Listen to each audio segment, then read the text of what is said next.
फटाक खबरें 30 सेकंड में डाउनलोड करें तक ऐप। जेडीयू और बीजेपी के बीच अब यह तय हो गया है कि वो अलग अलग चुनाव लड़ेंगे। नमस्कार, मैं हूं इंद्र मोहन, आप देख रहे हैं बिहार तक। आप यह सोच रहे होंगे कि एनडीए में रहते हुए जो सरकार में साथ हैं वो भला यूपी में उनके रास्ते अलग क्यों हुए।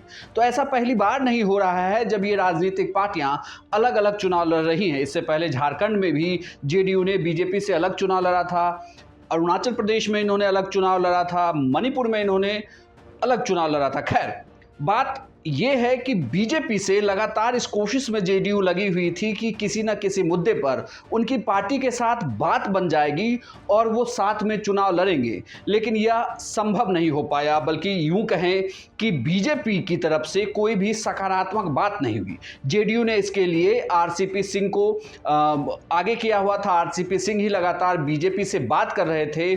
यह कहा गया था कि बीजेपी बात मान लेगी और जेडीयू को के साथ गठबंधन में यूपी चुनाव में उतरेगी। लेकिन कई दिनों के इंतजार के बाद अब फाइनल यह हो गया है और जेडीयू ने अपने उम्मीदवारों के नाम की घोषणा कर दी है, सीट भी बता दी है। दिल्ली में जेडीयू के राष्ट्रीय अध्यक्ष ललन सिंह ने इस बात की घोषणा की कि उनकी बात बीजेपी के साथ नहीं बनी है। पिछले बैठक में जब प्रदेश के अध्यक्ष श्री अनूप पटेल जी 51 लोगों की सूची लेके आए थे, उस दिन भी मैंने कहा था और उस दिन माननीय मंत्री श्री आरसीपी सिंह साहब के कहने पर ही हम लोगों ने फिर शीघ्र 1-2 दिन 3 दिन के लिए तक इंतजार किया, लेकिन कोई सकारात्मक जवाब नहीं आया। और इसलिए आज जनता दल यूनाइटेड के 26 उम्मीदवारों की सूची, माने विधानसभाओं की सूची, हम लोग आज जारी कर रहे हैं। वहीं बीजेपी की तरफ से बीजेपी के प्रदेश अध्यक्ष संजय जायसवाल ने भी यह कहा कि यह कोई बड़ी बात नहीं है कि हमारा जेडीयू के साथ गठबंधन नहीं है। इसके पहले हम लोगों की इस तरीके से चुनाव लड़ चुके हैं, तो ऐसे में अब थोड़ा इंतजार करिए। चूंकि वह एक पार्टी है और वह चाहती है कि वह ज़्यादा से ज़्यादा स्टेट में चुनाव लड़े, तो वह उत्तर प्रदेश में भी चुनाव लड़ने के लिए जा रही है।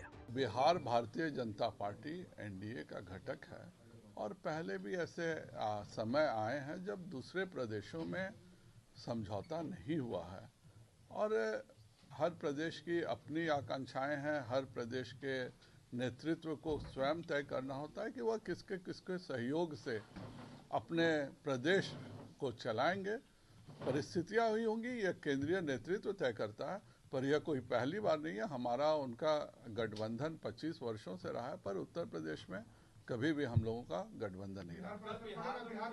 बिल्कुल नहीं, इसके पहले भी वह अलग लड़ चुके हैं विभिन्न। अभी झारखंड में भी हम लोगों ने अलग ही लड़ने का कार्य किया था।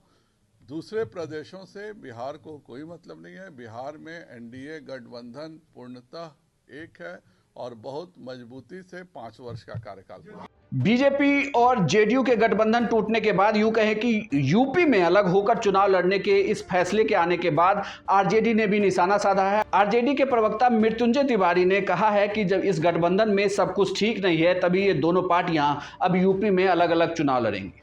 जेडीयू एक भी सीट भीख में बीजेपी ने जेडीयू को नहीं दिया।